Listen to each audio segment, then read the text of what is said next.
अस्सलाम वालेकुम, welcome to this video. उम्मीद है कि आप सब खैरियत से होंगे। अल्लाह का शुक्र है कि मैं भी ठीक हूँ।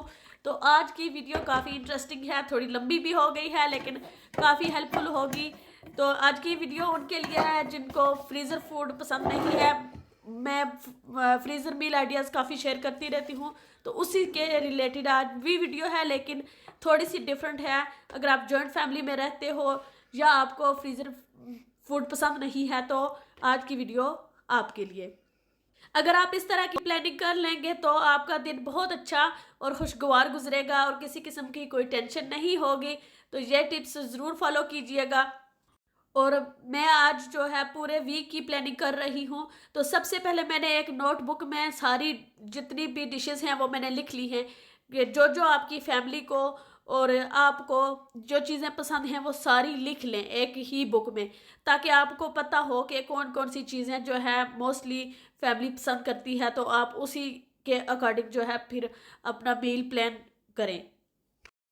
यहाँ पर मैंने अपनी नोटबुक में यहाँ पर लिख लिया है जितनी भी पाकिस्तानी डिशेस देसी डिशेस होती हैं, वो भी दालें सब्जियाँ गोश्त चिकन वगैरह जितना भी है वो लिख लिया है। और उसके अलावा जो इंग्लिश डिशेस होती हैं वो सारी लिख ली हैं।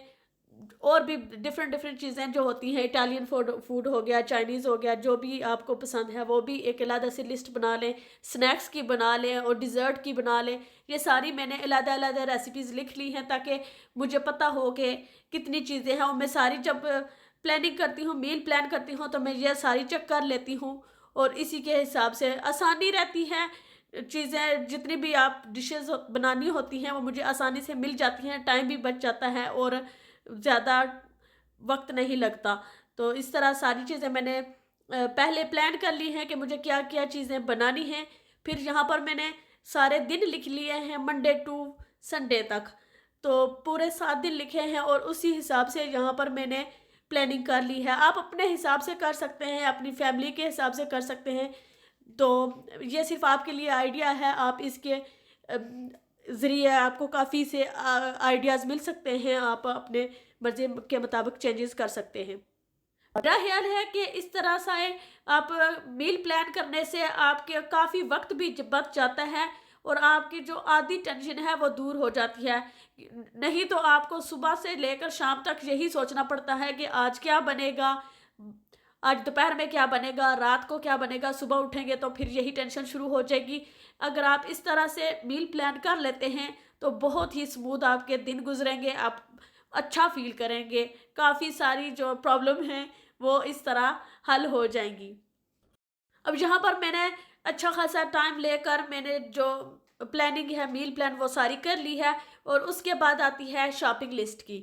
तो आप शॉपिंग के लिए कभी भी इस तरह ना जाएं कि आपको याद रहेगा कि आपने क्या क्या लेना है।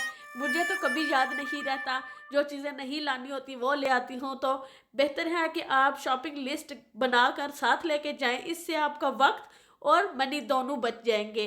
तो कोई भी एक्स्ट्रा मनी ज़ाया नहीं होगी। अगर घर का कोई और फर्द शॉपिंग करता है तो तब भी इससे फ़ायदा होगा कि आपने जो लिस्ट दी है उसी हिसाब से जो है चीज़ें आएंगी, ना कोई एक्स्ट्रा आएगी और ना कम आएगी।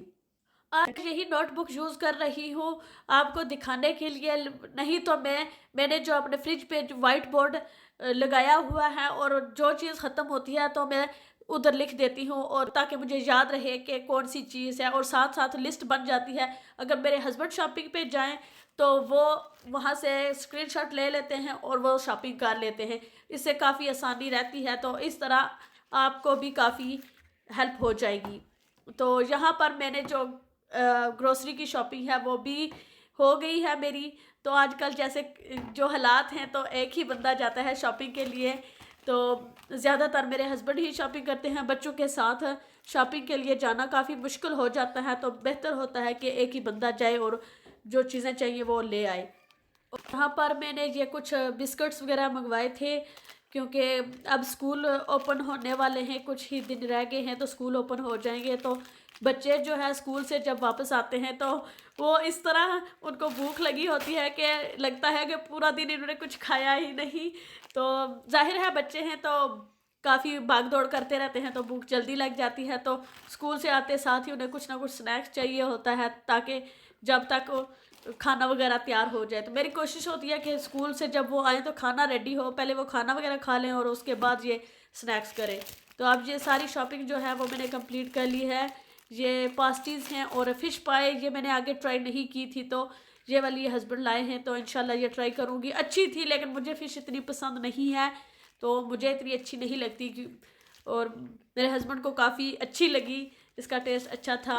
और ये चेडर चीज़ जो है ये काफ़ी, मैं जो सैंडविच वगैरह होते हैं उनके लिए यूज़ करती रहती हूँ बच्चों के लिए, तो चीज़ अच्छी होती है, तो इसलिए मैं ये मंगवा लेती हूँ काफ़ी सारी के, कम से कम 1 से 2 वीक्स तो निकल ही जाएं। और साथ में ये कुछ ग्रेप्स वगैरह थे, ये बच्चे शौक़ से खा लेते हैं। मेरे बच्चे जो है सारा फ्रूट बहुत पसंद करके नहीं खाते, सिर्फ बनाना और ग्रेप्स वो शौक़ से खा लेते हैं। तो और कुछ ये जो हनी नट्स हैं ये वाले काफ़ी अच्छे हैं। ये सारी शॉपिंग जो है कुछ एलडी की है और कुछ एजडा की है। थोड़ी सी चीज़ें हैं जो एजडा से मंगवाई थी, और ये क्रैकर वगैरह भी, इन पे पीनट बटर जो होता है वो बच्चे लगा कर खाना पसंद करते हैं, तो इसलिए ये वाला भी मैंने मंगवा लिया है। तो यहाँ पर मैं बना रही हूँ करी सॉस। तो यह सॉस अगर आप बना लेंगे तो आपकी आधी तकरीबन 70% आपकी जो रेसिपी है वो रेडी हो जाएगी। बहुत ही सिंपल ये सॉस बनेगी, तो इसके लिए आपको ज़्यादा चीज़ों की ज़रूरत नहीं है। सिर्फ मैंने इसमें अनियंस लिए हैं और ऑयल लिया है, तो आपको जो अपने हिसाब से, अपनी फैमिली के हिसाब से जितना भी आपको इंग्रेडिएंट्स कम या ज़्यादा, ये आपकी अपनी मर्ज़ी है। इसमें कोई टेस्ट का मसला नहीं है कि कुछ चीज़ ज़्यादा हो जाएगी तो फ्लेवर चेंज हो जाएगा, ऐसा कुछ नहीं है। तो आप अपनी मर्ज़ी के मुताबिक इंग्रेडिएंट्स यही यूज़ करने हैं, लेकिन मिकदार इनकी कम या ज़्यादा आप कर सकते हैं। वो आप पर मुनहसर है कि आप कितनी ज़्यादा सॉस बनाना चाहते हैं। ज़्यादा बनाना चाहते हैं तो ज़्यादा ऐड कर लें, कम बनाना चाहते हैं तो कम बना लें। आप इसको फ्रिज में 10 दिन तक फ्रिज में रख सकते हैं, उसके बाद इसे फंगस लगना शुरू हो जाएगा। और अगर फ्रीज़ करेंगे तो 6 से 8 माह तक आप इसको फ्रीज़र में रख सकते हैं। 1 वीक के लिए बनाऊंगी, जो फ्रिज में रखूंगी, बाकी मैं फ्रीज कर लूंगी। इसको कुक करते वक्त ये ध्यान रखना है कि इसमें पानी ज़रा भी ना रहे। यहाँ पर मैंने इसमें जो बाकी इंग्रेडिएंट्स हैं, टमाटर और जो हरी मिर्चें हैं वो मैंने ऐड कर ली हैं, और अब इनको इतना पकाना है कि जो टमाटर हैं वो सॉफ्ट हो जाएं। अब यहाँ पर देखें कि जो टमाटर हैं वो तकरीबन गल चुके हैं और पानी भी इन्होंने छोड़ दिया है। ये देखें कि ये काफ़ी अच्छी लग रही है, इसका कलर भी अच्छा आ गया है। इसमें और कोई भी मसाले मैंने ऐड नहीं किए, सिर्फ यही 3-4 मसाले हैं, ऑयल, प्याज, टमाटर और हरी मिर्चें। अब इसको अच्छे तरीके से पका लेना है कि ताकि जितना इसमें पानी है, मॉइस्चर है, वो सारा ड्राई हो जाए। जितना ज़्यादा मॉइस्चर ड्राई हो जाएगा तो उतने ज़्यादा दिन तक ये चलेगी। तो आप अगर ज़्यादा दिन तक फ्रिज में रखना चाहते हैं तो इसमें ऑयल ज़्यादा डालकर इसको अच्छे तरीके से कुक कर लें, ताकि ये ज़्यादा टाइम के लिए फ्रिज में रहे, जल्दी ख़राब ना हो। लेकिन ये मेरा पर्सनल एक्सपीरियंस है कि 10 दिन तक ये ख़राब नहीं होती। उसके बाद तकरीबन 12 दिनों के बाद इसमें फंगस लगना शुरू हो जाता है, और इससे पहले ये बिल्कुल फ्रेश रहती है। यहाँ पर ये देखें कि ये मैंने रेडी कर ली है। अब फ्रिज में इस तरह एक किसी भी कंटेनर में डाल के आप फ्रिज में रख सकते हैं। अगर फ्रीज़र में आपने रखना है तो मैं इसको फ्रीज़र में, एक जो मफ़िन ट्रे होती है या कप केक्स की जो ट्रे होती है वो वाली एक ले लें, और उसमें आप जितना उसमें आता है मसाला, ये वाला, इस तरह से आपने ये मसाला इसमें डाल देना है और इसी तरह फ्रीज़र में डाल देना है। और जब ये फ्रीज़ हो जाएगा तो इसको निकाल कर जिप लॉक बैग में डालकर दोबारा फ्रीज़र में रख दें। जब आपको ज़रूरत पड़ेगी तो आप सिर्फ इसकी ये एक क्या कहते हैं इसको, एक क्यूब निकालें और आप अपनी जो खाना बनाना है वो बना लें। तो अगर ज़्यादा इसकी ज़रूरत है, आपको इस सॉस की ज़्यादा ज़रूरत है, तो आप इसको 2 भी, इसके जो ये मफ़न है 2 ले सकते हैं। मफ़न भी कह सकते हैं क्योंकि ये मफ़न ट्रे है, मतलब जो करी सॉस है जी, आप इस ज़्यादा या कम, अगर आपको कम चाहिए थी तो आप ज़्यादा डिफ्रॉस्ट कर लेंगे तो उसको आप दोबारा फ्रीज़ नहीं कर सकते, तो वेस्ट हो जाएगी। तो इस तरह से आप फ्रीज़ करते हुए इस तरह से जो बना लेंगे क्यूब्स, तो आसानी रहेगी, आपको जितनी ज़रूरत होगी उतनी ही आप लेंगे, तो वेस्ट नहीं होगी। और अब यहाँ पर मैं बाकी जो सब्जियाँ हैं वो कट कर लूँगी। ये धनिया है, और धनिया जो है मैंने इसको वॉश नहीं किया, मैं इसको इसी तरह से कट कर लूँगी। कट करने के बाद इसको जिप लॉक बैग में डालूँगी। टिश्यू पेपर जो है, टिश्यू पेपर या किचन टॉवल जो भी आप कहते हैं, वो वाला दोनों साइड्स पे लगा के फ्रिज में रखूँगी, तो ये धनिया जो है 2 वीक्स तक ख़राब नहीं होगा, बिल्कुल फ्रेश रहेगा। तो यहाँ पर मैंने सारी सब्जियाँ दूसरी जो हैं वो मैंने अच्छे तरीके से वॉश कर ली हैं, उनको अच्छे तरीके से ड्राई कर लिया है। बहुत अच्छे तरीके से इनको ड्राई करना है। अगर आपने फ्रिज में रखना है तो अच्छे तरीके से ड्राई करना है, और अगर फ्रीज़र में रखना है तो इसी तरह आप वॉश करके कट करके रख सकते हैं। यहाँ पर मैंने सारी जो सब्जियां हैं इनको लेबल कर लिया है कि कौन सी सब्ज़ी के साथ मैंने क्या बनाना है, ताकि मुझे याद रहे कि मैंने ये किस मकसद के लिए सब्जियां ली थी। मैं बहुत जल्दी भूल जाती हूँ, तो इसीलिए मैं सब पे लिख देती हूँ ताकि आसानी रहे कि मैंने ये क्या क्या चीज़ें बनानी है। अब देखें कि धनिया भी मैंने इसको इस तरह से डाल लिया है। तो इस तरह से जितनी भी सब्जियां हैं उनको मैंने रेडी कर लिया है। अगर आपने वीडियो को लाइक नहीं किया तो प्लीज़ लाइक करना मत भूलिएगा, और सब्सक्राइब नहीं किया हुआ तो प्लीज़ सब्सक्राइब भी कर लें। और thank you so much for watching. और यहाँ पर जो गार्लिक है इसको भी मैंने छील कर जिप लॉक बैग में डाल दिया है, तो आप इसकी जो पेस्ट है वो भी बना सकते हैं, और इसको जो क्रश भी कर सकते हैं। क्रश करके इसको किसी भी जो ग्लास जार होते हैं उसमें डाल लें। मेरे पास ऑलरेडी उस तरह से मैंने इसको ग्रेट किया हुआ था, तो मैंने वो रखी हुई है पेस्ट अभी, तो इसलिए मैंने इसको सिर्फ अब पील करके रख लिया है। तो अब यहाँ पर मैं आपको बताती हूँ कि मेरा ये वीक मैंने जिस तरह प्लान किया था कि उस हिसाब से कैसा रहा मेरा एक्सपीरियंस। यहाँ पर देखें मंडे है, और मंडे को मैंने पुलाव बनाया था, और ये पुलाव जो है इसमें बोनलेस चिकन मैंने ऐड की थी, चिकपीस और आलू भी ऐड किए थे, और बहुत मज़े का बना था। और ट्यूसडे को जो है वो आलू और प्याज बनाए थे, बच्चों को बहुत पसंद आए थे माशाल्लाह, उन्होंने बहुत शौक़ से खाए। शायद काफ़ी अरसे के बाद सब्ज़ी बनी थी तो इसलिए उनको बहुत पसंद आए थे। और आलू थोड़े से सख्त थे, लेकिन मैंने इसमें पानी नहीं ऐड किया था, तो जितना इसमें मॉइस्चर था वो इसी में कुक हुए थे, तो माशाल्लाह बहुत मज़ेदार बने थे।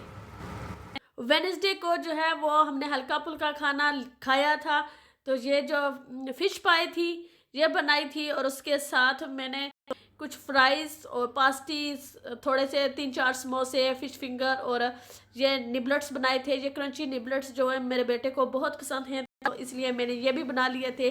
और झटपट चटनी जो है वो मैं फ्रीज़ कर लेती हूँ, तो वो भी मैंने बना ली थी। और यहाँ पर ये थर्सडे है, थर्सडे को मीठा तो मस्ट है, तो यहाँ पर मैंने ये राइस पुडिंग बनाई थी, क्योंकि मैंने आगे ये 1-2 दफ़ा ट्राई की थी, इतनी अच्छी नहीं बनी थी। तो लास्ट वीडियो में मैंने शेयर किया था कि मैंने जो राइस पुडिंग वाले चावल लाई थी मैं उसी से बनाए थे, बहुत मज़ेदार ये बनी थी। और साथ में चिकन करी बनाई थी, तो ये भी माशाल्लाह बहुत मज़ेदार बनी थी। ये देखेंगे ये कितनी प्यारी लग रही थी, यम्मी थी। ये भी रेसिपीज़ में शेयर नहीं कर रही, क्योंकि सारी जो रेसिपीज़ हैं वो बेसिक सी हैं, कोई भी इसमें कोई ख़ास चीज़ नहीं है, तो इसीलिए मैंने नहीं शेयर की। मैं सिर्फ आपको आइडियाज़ दे रही हूँ। तो फ्राइडे तो जो क्या कहते हैं खुशी वाला दिन है, ईद का दिन होता है फ्राइडे जो है। तो फ्राइडे को जो है पिज़्ज़ा आया था रात को, तो मैं क्लिप नहीं बना सकी, तो ये जो लेफ़्ट ओवर था वो मैंने सोचा सुबह को मैं दिखा देती हूँ कि बच्चे बहुत पसंद करते हैं पिज़्ज़ा, तो इसलिए पिज़्ज़ा लाए थे। और सैटरडे को जो है मैंने नूडल्स कह लें, चाउमीन कह लें, जो आप कहते हैं, वो बनाए थे, तो ये भी बहुत मज़ेदार बने थे माशाल्लाह। तो इसकी रेसिपी ऑलरेडी मैंने शेयर की हुई है, मेरे चैनल पर मौजूद है, आप वहाँ से चेक कर सकते हैं। और संडे को मैंने बनाए थे जो तुरई होती है वो कोर्जेट और आलू, और इसमें एक मैंने जो बेल पेपर होती है वो ऐड की थी, तो ये भी बहुत मज़ेदार बनी थी। जो तुरई होती है वो मुझे खड़ी खड़ी पसंद नहीं आती, मैं इसका अच्छे तरीके से कुचुम्बर निकाल देती हूँ, मुझे इस तरह मैशी मैशी सी अच्छी लगती है, तो इसलिए बनाई थी। आज की वीडियो यहीं तक। उम्मीद है कि आपको अच्छी लगी होगी। अगर अच्छी लगी तो लाइक और सब्सक्राइब करना मत भूलिएगा। अच्छा लगे तो शेयर भी कर दीजिएगा। Thank you so much for watching. अगली वीडियो तक दीजिए इजाज़त। अल्लाह हाफिज़।